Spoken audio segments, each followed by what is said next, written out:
우리 한번 인사하겠습니다. 하나님이 하십니다. 하나님이 하셨습니다. 하하하하 인사합시다. 하하하하 하나님이 하십니다. 하나님이 하셨습니다. 할렐루야. 네, 처음 오신 분들 뭔지 모르죠? 하하하하 하나님이 하십니다. 하나님이 하셨습니다. 앞자만 따서 우리 인사하는 겁니다. 여러분 정말 그렇게 고백하십니까? 우리의 삶이 하나님의 인도하심이 있음을 믿으십니까? 아멘. 그 인도하심 가운데 평안히 거하다가 오늘도 다시 나와서 예배하게 하신 하나님을 찬양하고 오늘 이 예배를 통해서 귀한 은혜 주시고 계심을 믿고 하나님 앞에 마음을 활짝 열고 오늘 말씀을 받는 귀한 시간 될 수 있길 축복합니다. 오늘 말씀의 제목 한번 따라해 볼까요? 레갑 족속에게 배우는 교훈. 예, 네, 레갑 족속 우리가 잘 뭔지 모르죠. 성경에 잘 등장하지 않는 이 레갑 족속 한번 오늘 말씀을 통해서 하나님께서 이 말씀을 통해서 레갑 족속을 통해서 어떠한 은혜와 교훈의 말씀을 주실지를 한번 우리 살펴보기 원합니다. 여러분 씬 스틸러라는 거 들어보셨죠? 씬 스틸러.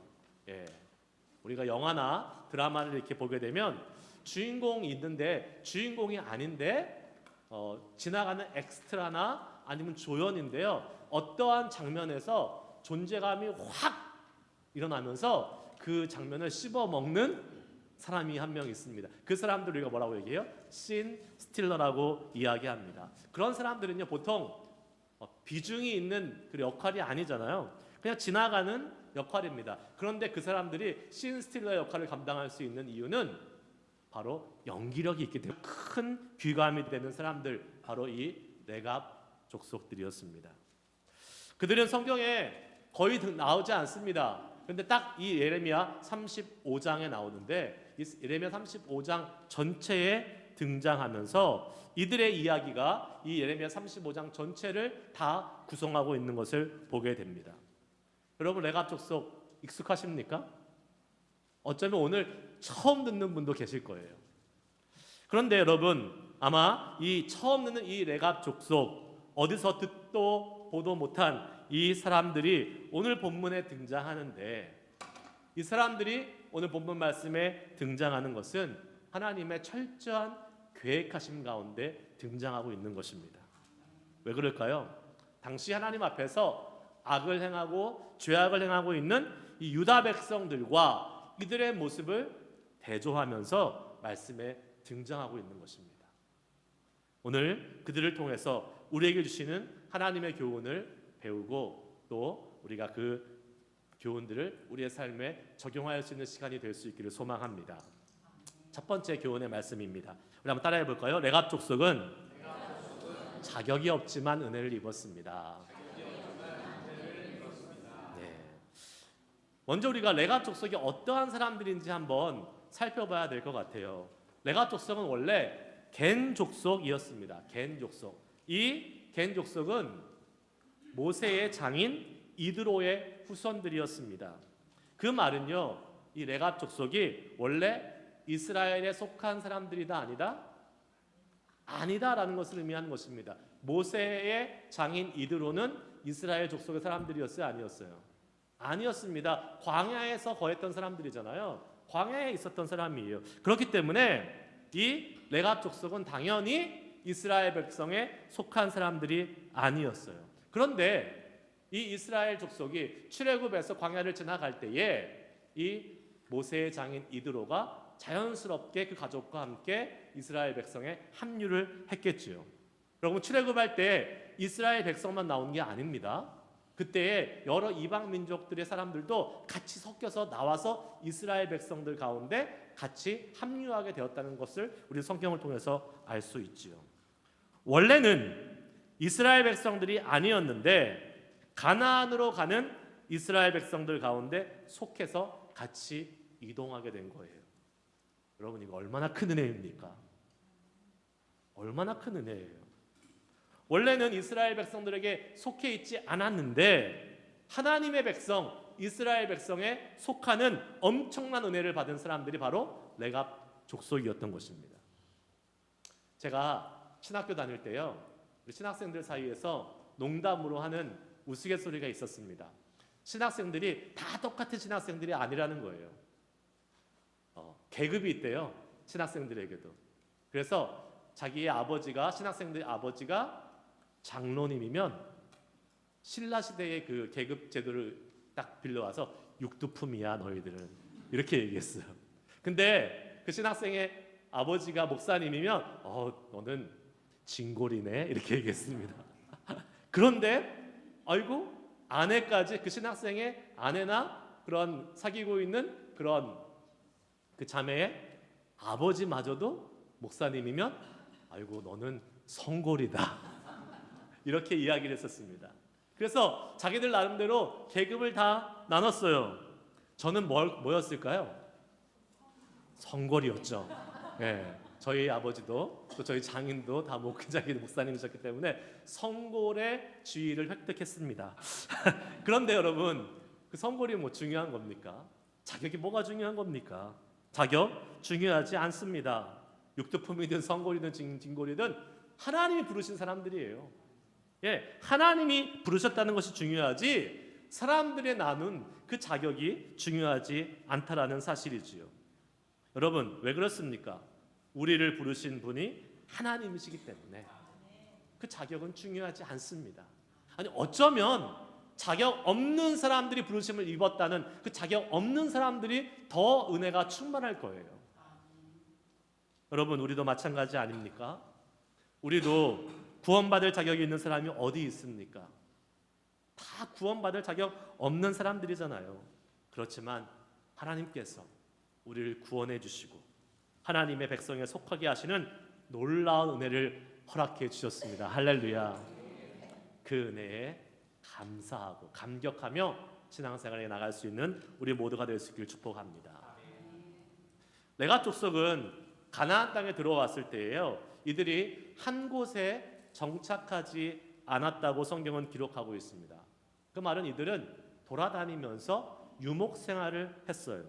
그 이유는 제가 나중에 오늘 본문 말씀, 설교 말씀 마지막에 설명해 드리도록 하겠습니다. 그들이 이렇게 유목 생활을 하다가 아마 유다 땅에 전쟁의 조짐이 보였던 것 같아요. 그래서 안전을 지켜줄 성이 없자, 이들은 자기들의 성이 없잖아요. 그러니까 어떻게 했어요? 예루살렘 성 안으로 안전을 찾아서 잠시 전쟁을 피하러 들어왔습니다. 그때에 하나님께서 예레미야에게 말씀하신 것입니다. 레갑 족속을 성전의 한 방으로 데리고 가서 거기에서 포도주를 마시도록 대접하라 라고 이렇게 이야기를 합니다.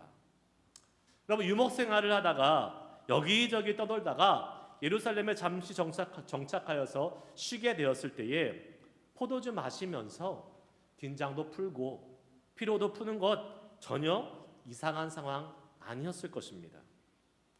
그러나 오늘 본문 말씀에 의하면 레갑 족속들은요, 포도주를 권하는 예레미야의 제안을 거절하는 것을 보게 돼요. 6절 한번 말씀 볼까요? 같이 한번 다 같이 읽겠습니다. 시작. 그들이 이르되 우리는 포도주를 마시지 아니하겠노라. 레갑의 아들 우리 선조 요나답이 우리에게 명령하여 이르기를 너희와 너희 자손은 영원히 포도주를 마시지 말며. 아멘.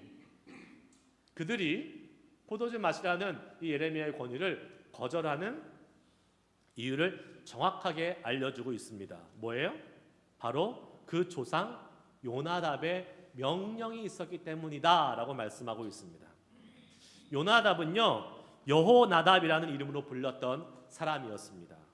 열왕기하 2장에 그 여호나답이 나오는데요, 열왕기하 10장 15절 말씀에 이런 말씀이 나오는 것을 보게 돼요. 같이 한번 읽어보겠습니다. 시작. 예후가 거기에서 떠나다가 자기를 맞으러 온 레갑의 아들 여호나답을 만난지라. 그대의 안부를 묻고 그에게 이르되 내 마음이 내 마음을 향하여 진실함과 같이 내 마음도 진실하냐 하니 여호나답이 대답하되 그러하니이다. 이르되 그러면 나와 손을 잡자. 손을 잡으니 예후가 끌어 병거에 올리며. 아멘. 지금 여기에 여호나답이 나오죠. 요나답이라고 하는 여호나답이 나옵니다. 여호나답이 지금 누구와 손을 잡았어요? 예후와 손을 잡았다라고 성경은 기록하고 있습니다. 여러분, 예후는요 어떤 왕이었냐면 이스라엘에서 가장 악한 왕 누구예요? 누구예요? 이스라엘의 가장 악한 왕? 아합 왕이잖아요. 아합 왕. 그 아합 왕을 왕위에서 끌어내리고 왕이 된 사람이 바로 예후였습니다. 그러니까 가장 악한 왕을 끌어내렸으니까 이 예후는 정의로운 반역을 한 거예요. 예, 올바른 일을 한 사람입니다. 악한 왕을 끌어내고 자신이 왕이 되었으니까 정의로운 반역을 일으켰던 사람이라고 볼 수 있어요. 그 예후와 함께 손을 잡았던 사람이 누구라고요? 요나답이라는 사람이었습니다. 예. 즉 개국 공신이죠. 새로운 정부를, 새로운 왕위를 세우는 데서 가장 큰 일조를 했던 사람이 바로 이 요나답이었습니다. 새로운 정권을 세우는데 1등 공신이 바로 이 요나답이었어요. 여러분, 그런 사람들이 있잖아요. 이렇게 새로운 정권을 세우는데 큰 공을 세운 사람들은 이 새 정권이 들어서면 어떻게 됩니까? 요직을 차지하게 됩니다. 예, 관직을 얻게 돼요. 중요한 자리를 얻게 마련입니다. 그런데 성경 어디에 봐도요, 이 요나답은요 예후왕 아래서 한 자리를 차지했다라는 그러한 내용이 없습니다. 그의 이름이 더 이상 나오지 않아요. 이것 좀 이상하죠, 여러분?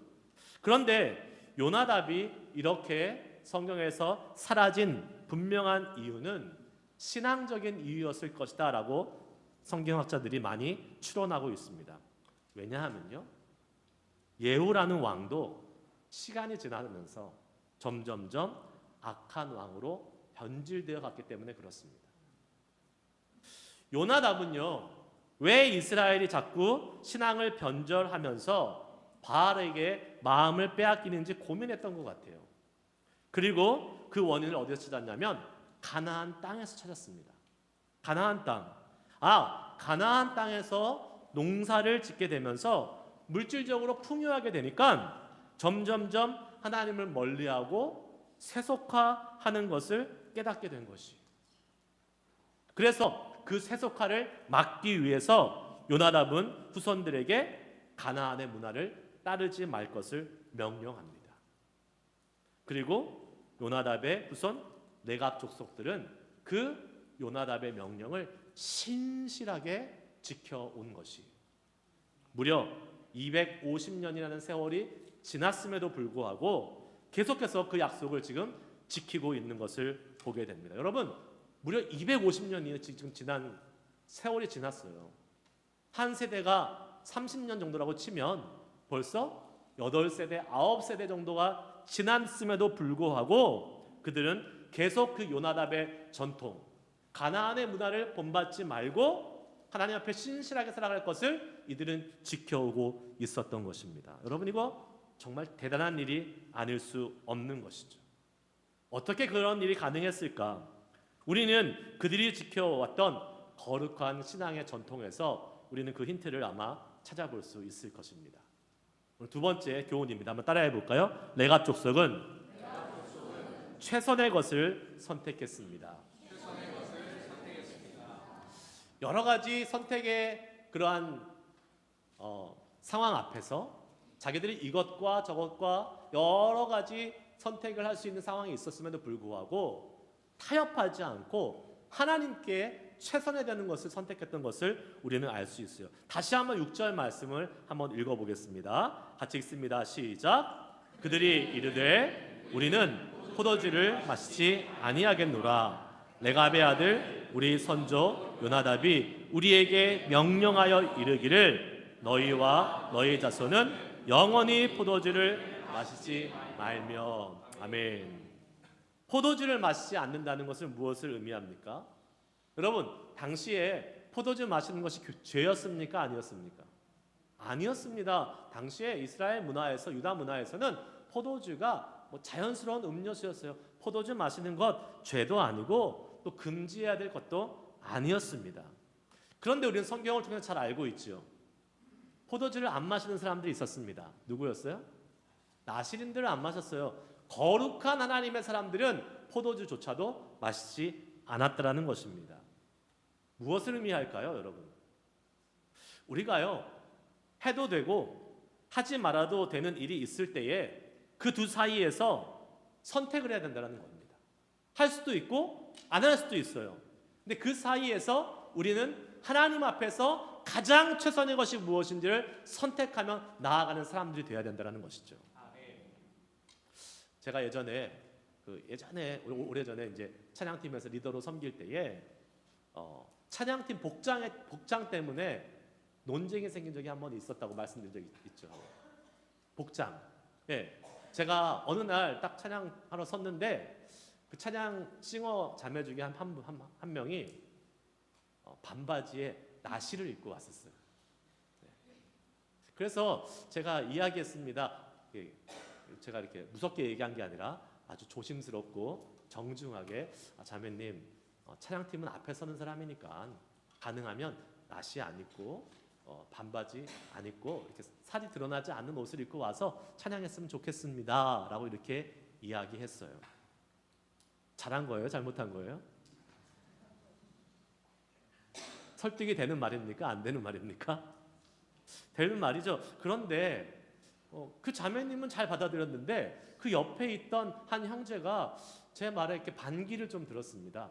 목사님, 아니 우리가 하나님 앞에 찬양하는 것 자체가 중요한 것이지 복장이 뭐가 중요한 것입니까? 나시를 입으면 어떻고 반바지를 입으면 어떻습니까? 우리는 하나님 앞에서 자유로운 사람들 아닙니까? 그런 것에 굳이 신경 쓰면서 나갈 필요 없지 않습니까? 본인은 괜찮다 그러는데 옆에 있는 사람이 나서가지고 그렇게 막 반대의 의견을 제시한 적이 있었습니다. 네, 맞죠 여러분?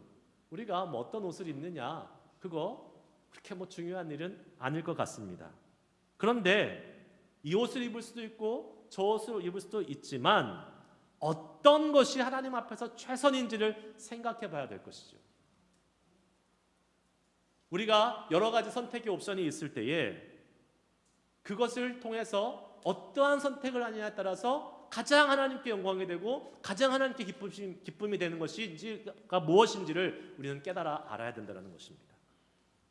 회중들 앞에서 서는 사람이요 노출 있는 옷을 입음으로써 한 사람이라도 불편하다면 그것 최선의 선택이 될 수 없는 것입니다. 하나님 앞에서 우리는 하나님을 위해서 늘 최선의 선택을 하며 나아갈 수 있는 우리들이 되어야 될 줄 믿습니다. 우리의 믿음 생활에서도 마찬가지인 것 같아요. 우리의 삶에 있어서요 여러분 성경이 하나하나 우리의 삶의 모든 영역들을 하나하나 일일이 이야기해주고 있지 않습니다. 애매한 영역들이 있어요. 그때 우리는 어떻게 선택하고 어떻게 행동해야 될까요? 성경에 기록이 없으니까 그냥 내가 원하는 대로 얼마든지 할 수 있다라고 생각하고 마음대로 하는 것 그거 올바른 신앙의 태도 아닙니다. 물론 우리 하나님 앞에서 어떠한 선택도 할 수 있지만 하나님은 그런 자유를 주셨지만 그 자유를 가지고 늘 하나님이 원하시는 최선의 선택을 해 나갈 수 있는 우리들이 될 수 있길 주의 이름으로 축복합니다.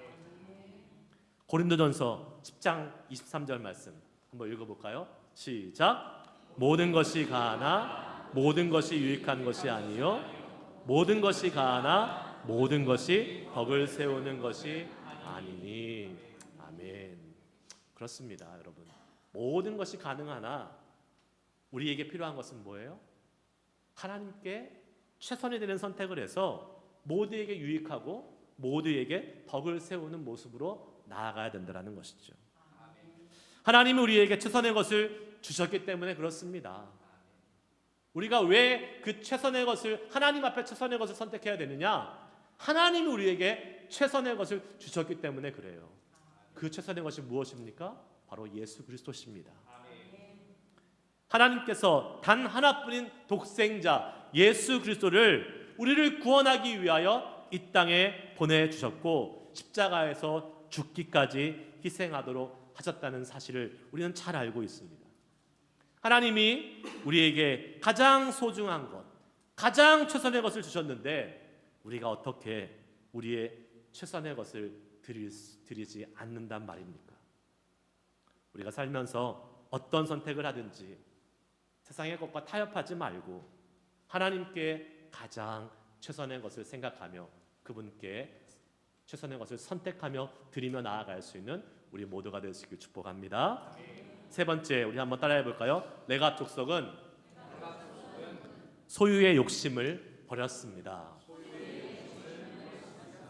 7절 말씀 한번 같이 읽습니다. 시작. 너희가 집도 짓지 말며 파종도 하지 말며 포도원을 소유하지도 말고 너희는 평생 동안 장막에 살아라. 그리하면 너희가 머물러 사는 땅에서 너희 생명이 길리라 하였으므로. 아멘.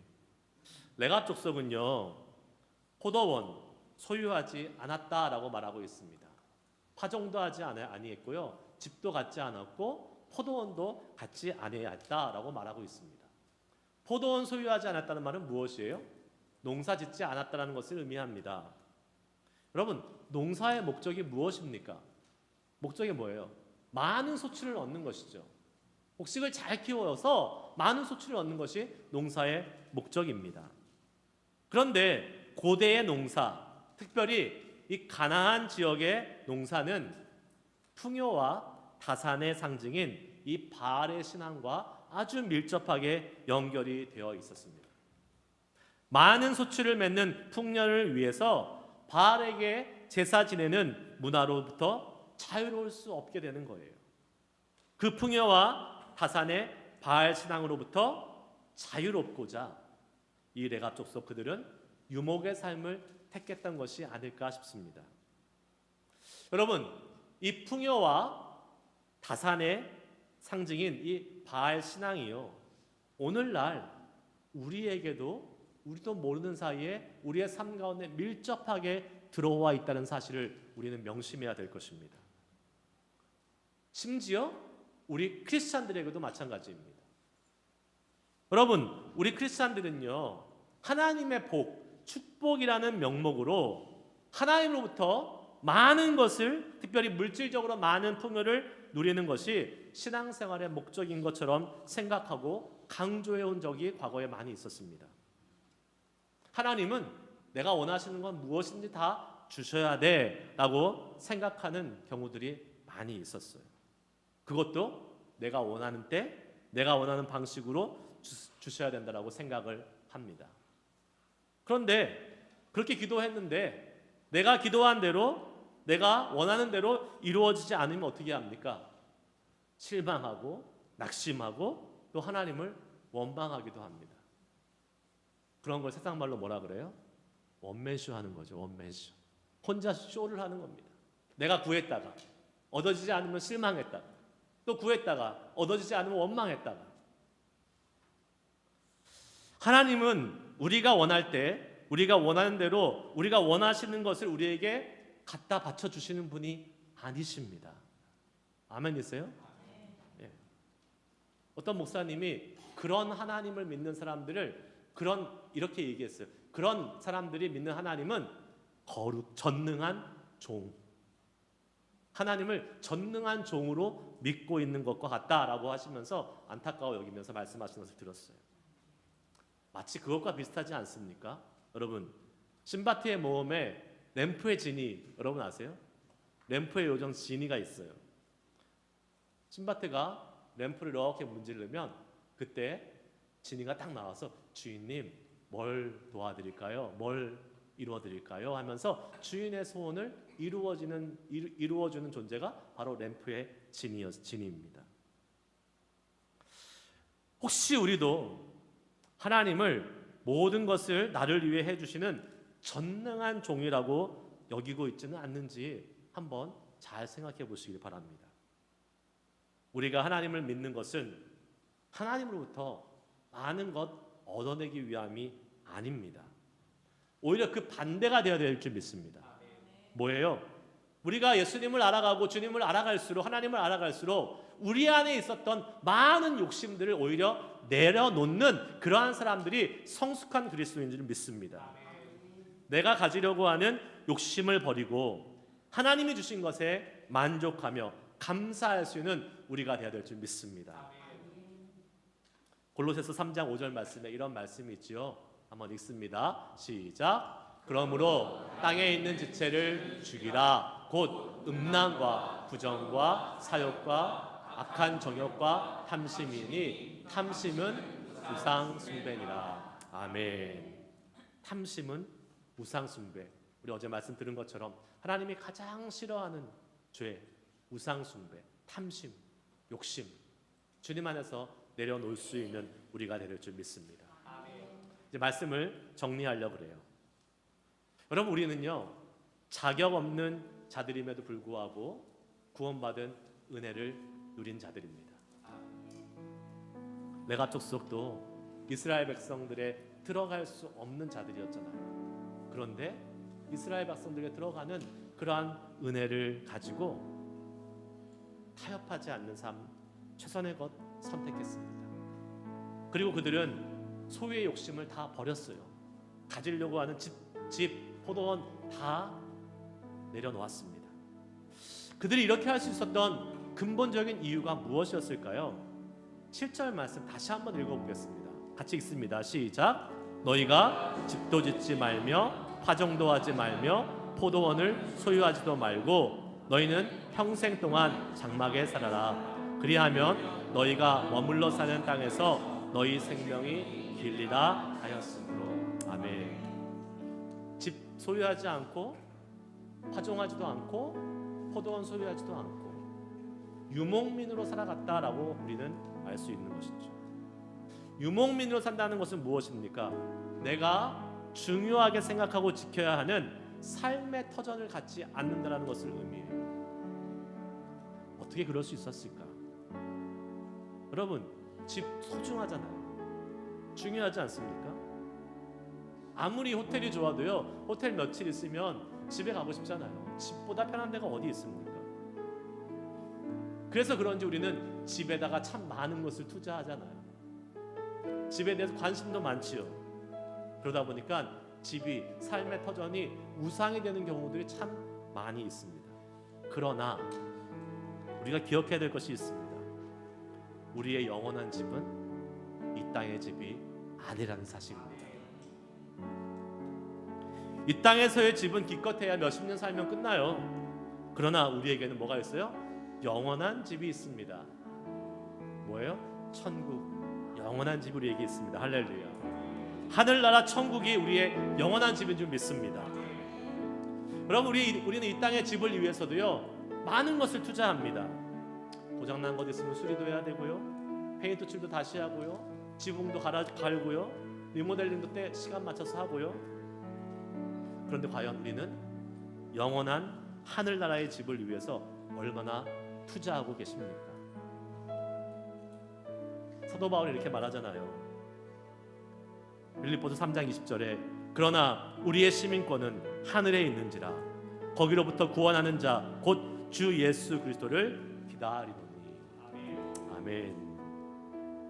레갑 족속은 하늘의 소망이 있었던 겁니다. 천국의 소망이 있었던 겁니다. 그렇기 때문에 이들은 소유의 욕심을 가지지 않았던 거예요. 그렇기 때문에 이들은요 세상과 타협하지 않고 하나님이 원하시는 가장 최선의 것들을 늘 선택하며 나아갈 수 있었던 것입니다. 여러분, 이 땅의 것에 너무 연연하지 마시길 바랍니다. 이 땅의 집 중요하죠. 그러나 그것에 목숨 걸어서는 안 돼요. 그것이 우상이 되면 안 됩니다. 오히려 우리가 천국 소망을 가지고 이 땅의 것을 좀 우습게 여기고 살아갈 수 있는 그러한 배포가 넓은 신앙이 되어야 될 줄 믿습니다. 좋은 집 찾으려고 눈에 불을 켜고 막 다녀도 우리 눈에 좋은 집이 하나님 눈에 좋은 집보다 결코 좋을 수가 없습니다. 우리는 레갑 족속처럼 이 땅의 집이 아닌 천국의 집을 소망하며 살아야 될 줄 믿습니다. 그럴 때 우리에게 여유가 생기는 거예요. 자유가 생겨나는 것입니다. 천국의 소망을 가지고 레갑 족속처럼 이 세상의 것 타협하거나 이 세상의 것을 선택하며 가지 말고 하나님을 위한 최선의 선택을 하시길 바랍니다.